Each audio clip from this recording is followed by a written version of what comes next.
اعوذ باللہ من الشیطان الرجیم بسم اللہ الرحمن الرحیم اللہم صل علی محمد وآل محمد وعجل فرجہم اجمعین۔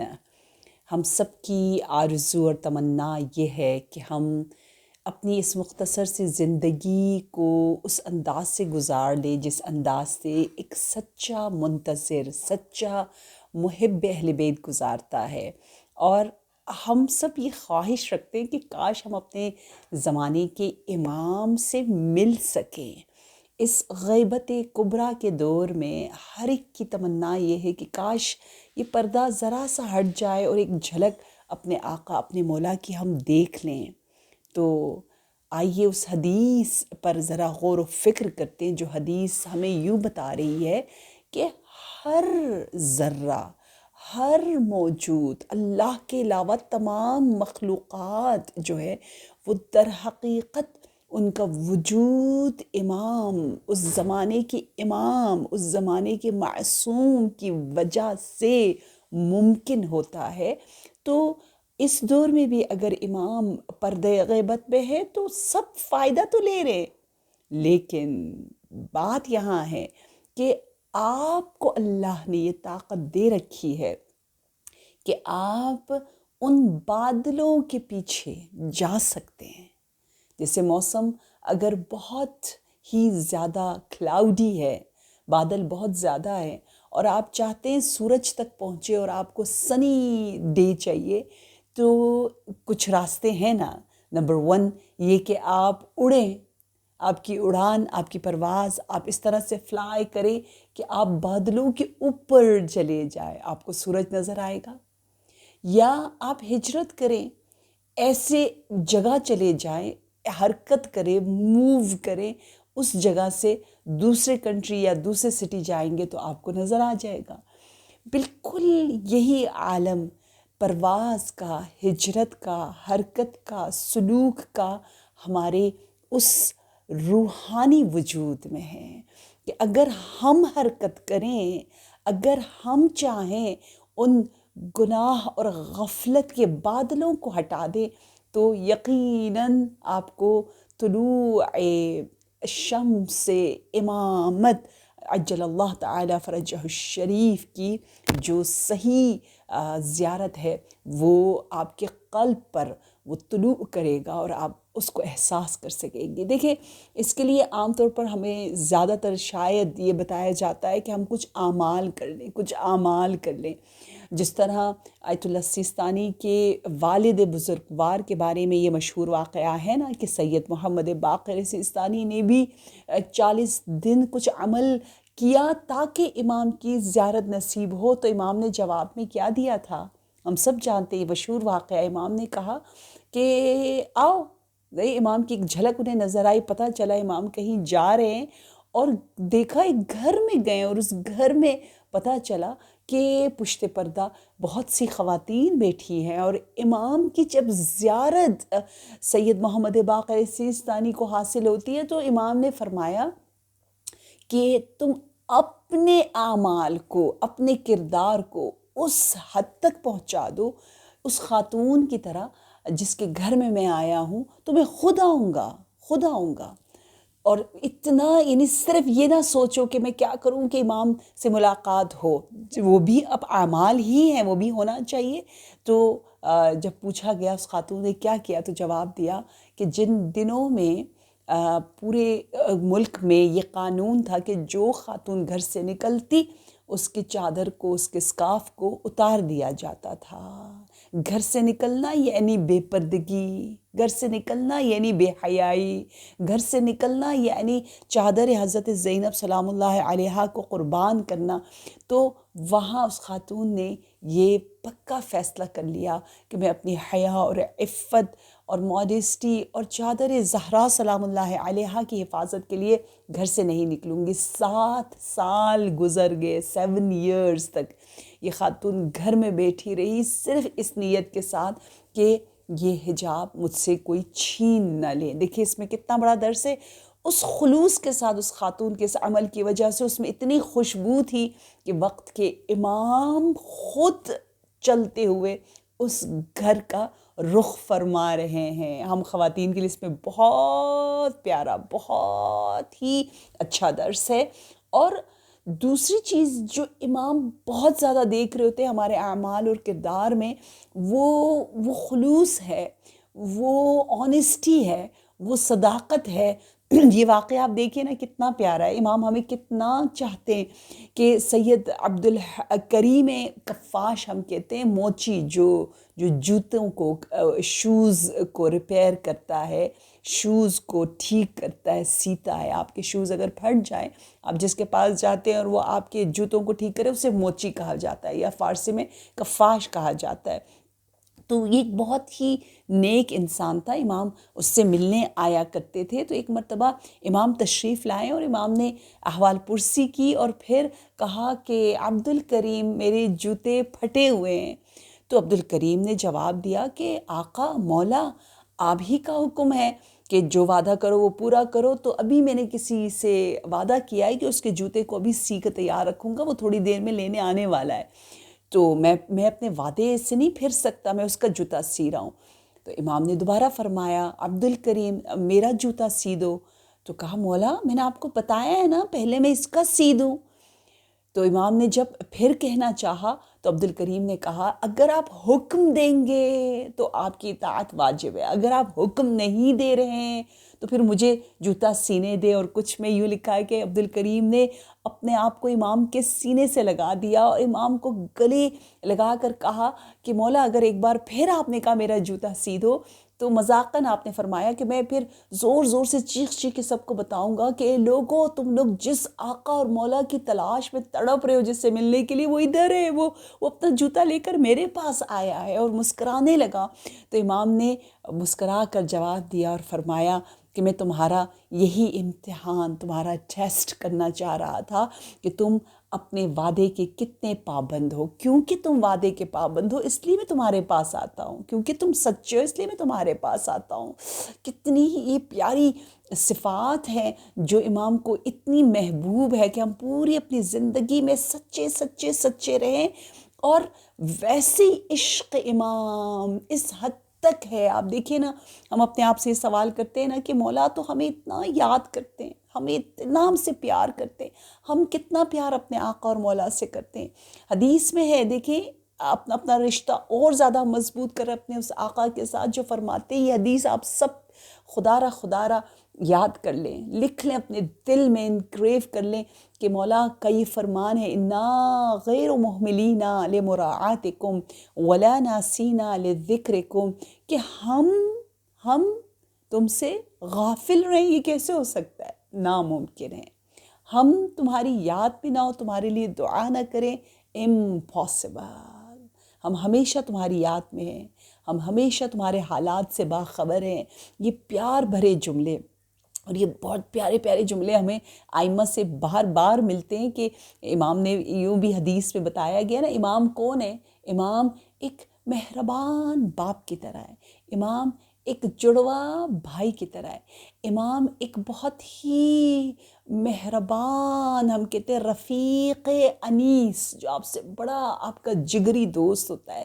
امام ایک ماں کی طرح ہے، نہ کہ ایک عام ماں بلکہ وہ ماں جو اتنی نیک، اتنی اچھی، اپنے چھوٹے نیو بورن بیبی کے ساتھ کتنی مہربان ہے.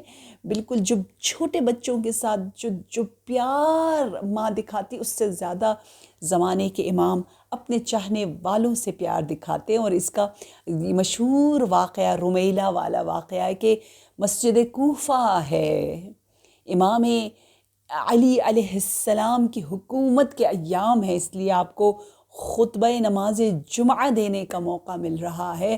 اور رمیلہ پورے ہفتے بیمار اور اس کو بخار ہے.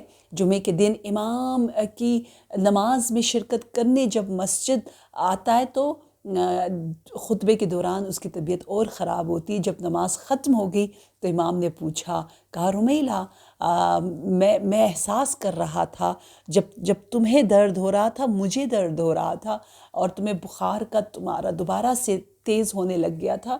تو رمیلہ حیران ہو کر پوچھتا ہے کہ یا امیر المؤمنین، کیا مجھے درد ہو رہا تھا تو آپ کو پتہ چل رہا تھا؟ کہاں تو رمیلہ نے ایک احسان کیا ہمارے اوپر اور ایک سوال پوچھ لیا. کہا یا امیر المومنین اس لیے کہ میں اس مسجد میں تھا، ہم دونوں ایک سٹی میں ایک جگہ تھے، اس لیے آپ کو پتہ چلا؟ تو امام نے جواب میں ایک جملہ کہہ دیا جو تاریخی جملہ ہے. وہ جملہ یہ ہے کہ ما من مؤمن، مؤمن اور مؤمنہ مشرق میں ہو، مغرب میں ہو، ایسٹ میں ہو، ویسٹ میں ہو، ما من مؤمن یمرض الا مرضنا بمرضہ، کوئی بیمار نہیں ہوتا مومن مگر یہ کہ ہم بھی اس کے درد میں مبتلا ہو جاتے. ولا يدعو الا آمنا بدعائه، اور وہ دعا نہیں کرتا مگر یہ کہ ہم آمین کہتے ہیں. ولا يسکت، اور اگر وہ دعا نہ کرے تو ہم اس کی جگہ دعا کرتے ہیں. ایسے مہربان امام کے ساتھ ہماری ڈیلنگ، ہمارا معاملہ، ہمارا ربط ہے. وہ امام جو کہتے ہیں کہ میں تم سے تمہارے ماں باپ سے زیادہ قریب ہوں، یعنی میری قربت، میرا اتصال، میرا کنیکشن جو ایک سورج کی روشنی کا سورج کی کرنوں کے ساتھ ہوتا ہے اس سے بھی زیادہ ہے. اتصال جو ہے من شعاع الشمس، من الشمس سے بھی زیادہ اشد ہے، شدید ہے. ایسے اور آقا، ایسے مولا کہ ہم چاہنے والے اور منتظر ہیں. تو سب سے زیادہ اہم یہ ہے کہ انشاءاللہ ہم یہ احساس کریں کہ وہ ہمارے روحانی پدر ہیں، وہ ہماری یاد میں ہیں. آپ دیکھیں، آپ نے دنیا میں کبھی ایسا نہیں دیکھا ہوگا کہ بچہ تڑپ رہا ہو، وہ بھی چھوٹا بچہ، اور والدین آرام سے سو رہے ہو. نہیں، بلکہ ہو سکتا ہے بچے کو بخار ہو، والدین کو بخار نہ ہو، بخار سے بھی زیادہ انہیں تکلیف ہو رہی ہوتی ہے. ٹھیک ہے، اور میں قسم کھا کے کہہ سکتی ہوں کہ یقیناً روایات کی روشنی میں جو محبت والدین کی اولاد کے ساتھ ہے اس سے 1000 گنا زیادہ آئمہ علیہ السلام کی، ہمارے زمانے کے امام کے اپنے چاہنے والوں کے ساتھ ہے. کیوں؟ کیونکہ یہ محبت الہی محبت ہے. یہ محبت صرف فطری محبت نہیں ہے، اور اس لیے ہمیں بار بار کہا گیا ہے کہ ہم انشاءاللہ اپنے زمانے کے امام کے لیے اپنے اس دل کو پاک اور صاف کریں، اپنے اعمال کو بہترین سے بہترین کریں. اس لیے اس دور کے لوگوں کے بارے میں روایات میں بتایا گیا ہے طوبیٰ للصابرین. غیبت کبریٰ کے زمانے میں کتنے خوش نصیب ہیں وہ لوگ جو اپنے ایمان پر ثابت قدم ہے اور صبر و تحمل سے کام لے رہے ہیں. اور یہ میرا جملہ یاد رکھیں کہ ایک عمل آپ کا، ایک ریاکشن آپ کا، آپ اگر حب امام میں ایک گناہ کے مقابلے میں صبر کر کے ثابت قدمی کے ساتھ اس گناہ کو انجام نہیں دیتے تو آپ کا نام تاریخ میں لکھ دیا جاتا ہے کہ آپ نے امام کے ظہور کے لیے راہ ہموار کرنے کے لیے آپ نے یہ قدم اٹھایا ہے. اور اگر دوسری طرف کوئی گناہ آپ انجام دیتے ہیں تو یہ لکھ دیا جاتا ہے کہ اس عمل کی وجہ سے امام کے ظہور میں تاخیر ہو گئی، ڈیلے ہو گیا، دیر ہو گئی. لہٰذا یہ بہت ہی زیادہ ضروری ہے کہ ہم اپنا عمل، ہمارا عمل پوری کائنات، پورے وجود، پورے سسٹم پر اثر انداز ہوتا ہے. تبھی کہا آپ کا ایک گناہ سے بچنا اس دور میں، اس زمانے میں آپ کا ثابت قدم رہنا شہدائے بدر و احد سے آپ کو زیادہ اس کا اجر ملتا ہے. کیوں؟ کیونکہ آپ کو معلوم ہے جو آج کل ہم سب شہید قاسم سلیمانی کو ایز اے ہیرو اپنی زندگی میں لے کر آتے اور کہتے کاش ہمیں بھی ایسی توفیق ملے، کاش ہم بھی شہید ہو جائیں. وہ تو ایک شہید ہے، لیکن یہاں جو مقایسہ کیا جا رہا ہے وہ یوں کیا جا رہا ہے کہ نہ صرف شہید بلکہ رسول اللہ صلی اللہ علیہ وآلہ وسلم کے رکاب اور ان کے ہمراہ آپ ان کی قیادت، ان کے لیڈرشپ میں اگر آپ کو شہادت ملے تو آپ شہید بدر و احد بنو گے نا. تو 1000 شہید و بدر و احد ایک طرف ہو سکتے ہیں اور آپ کا درجہ بلندتر ہو سکتا ہے. اور روایات کی روشنی میں امام جعفر صادق علیہ السلام سے منقول ہے کہ آپ نے اگر اس دور میں ثابت قدمی اور صبر و تحمل اور اپنے واجبات کو انجام دیا تو قیامت کے دن سلمان فارسی آپ پر رش کریں گے یا اینوی ہوں گے، کہیں گے واو لک ایٹ ہر اور ہز پوزیشن، غیبت کبریٰ میں، عشق امام میں، خطاؤں سے گناہوں سے پاک زندگی اور واجبات کو انجام دینے کی سعی و کوشش آپ کو قابل رشک سلمان فارسی جو کہ اصحاب میں سب سے بلند و بالا ہے اس درجے تک پہنچا سکتی ہے۔ یہ آپ کا وہ کہتے ہیں نا ایک اپورچونٹی ہے، یہ ہمارے لیے ایک فرصت ہے غیبت کبریٰ کے زمانے میں۔ اور ہمیں یہ معلوم ہے کہ کل شیء احصیناہ فی امام مبین، قرآن نے یہ بار بار آواز بلند کی کہ ہر چیز امام کے سامنے اللہ کے حکم سے حاضر ہے، یعنی ہمارا کردار، ہماری سوچ، ہماری فکر، ہمارے رشتے، جو ریلیشن شپ آپ کا اولاد کے ساتھ ہے، اسپاؤز کے ساتھ ہے، امام مبین حکم الہی سے ہر چیز پر حاکم ہے اور مسلط ہے اور شاہد ہے اور دیکھ رہے ہیں۔ اس لیے ہم نے کیا کرنا ہے؟ ہم نے اپنے اس دل کو پاک، اپنے اس رشتوں کو بہترین بنانا ہے، کیونکہ امام دیکھ رہے ہیں، امام کے سامنے وہ حاضر ہے۔ اور میں ایک بات کہنا چاہوں گی کہ کعبہ، ہم سب کعبے کا بہت احترام کرتے ہیں، ٹھیک ہے، افسوس امام دیکھ رہے ہیں کہ بہت سے لوگ نماز کے لیے کھڑے ہوتے ہیں اور نظر ایسا آتا ہے کہ وہ کعبے کی طرف کھڑے ہیں، لیکن امام کیا دیکھ رہے ہیں کہ انہوں نے کعبے سے پشت، کعبے کی طرف پیٹھ کیا ہوا ہے، اپوزٹ آف ڈائریکشن آف بیت اللہ ان کعبہ، وہ کھڑے ہو کر نماز پڑھ رہے ہیں۔ اور حیران ہو کر پوچھا یہ کیا ہے؟ تو کہا اس کی وجہ یہ ہے کہ ان کے دل اللہ کے گھر کی طرف، اللہ کی جانب، ولی اللہ کی جانب نہیں ہے۔ جب دل نہ ہو تو بے شک جسم جس طرف بھی کھڑا ہو وہ انسان جو ہے وہ کعبے کی جانب رخ نہیں کرتا۔ میری تو دعا یہی ہے کہ ہم اول وقت نماز پڑھیں امام عصر کی جماعت میں اور حضور قلب کے ساتھ، تاکہ سچ مچ ہم کعبے کی جانب رخ کر کے کھڑے ہو کر نماز پڑھیں۔ اور میں جب کھڑی ہوتی ہوں نماز کے لیے میں کہتی ہوں اللہ ایسا نہ ہو کہ میرا رخ کہیں اور ہے، لگ رہا ہے کہ کعبے کی جانب ہے، شاید میں کہیں اور دیکھ رہی ہوں۔ اب یہ کعبہ جس کا اتنا احترام ہے، ٹھیک ہے نا، ایک کعبہ بیت اللہ کی طرح ایک اور کعبہ بھی ہے جسے دل کا کعبہ کہا جاتا ہے۔ جس طرح کعبہ بیت اللہ کو نسبت ہے اللہ سے، اس طرح ایک اور کعبہ ہے جس کو نسبت اللہ سے ہے، اور وہ ہر مومن کا دل ہے۔ کیوں؟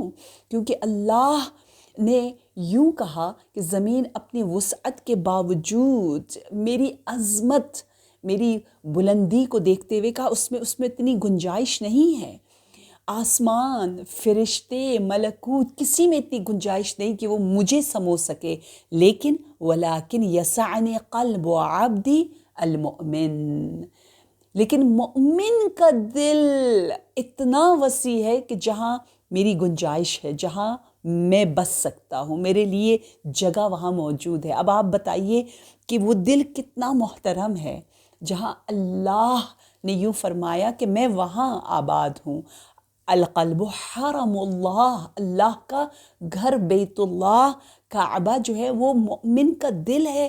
اب آپ کسی مومن کے دل کو توڑ دیں، اللہ اکبر، تو امام آپ کے پاس آئیں گے؟ امام آپ سے راضی ہوں گے؟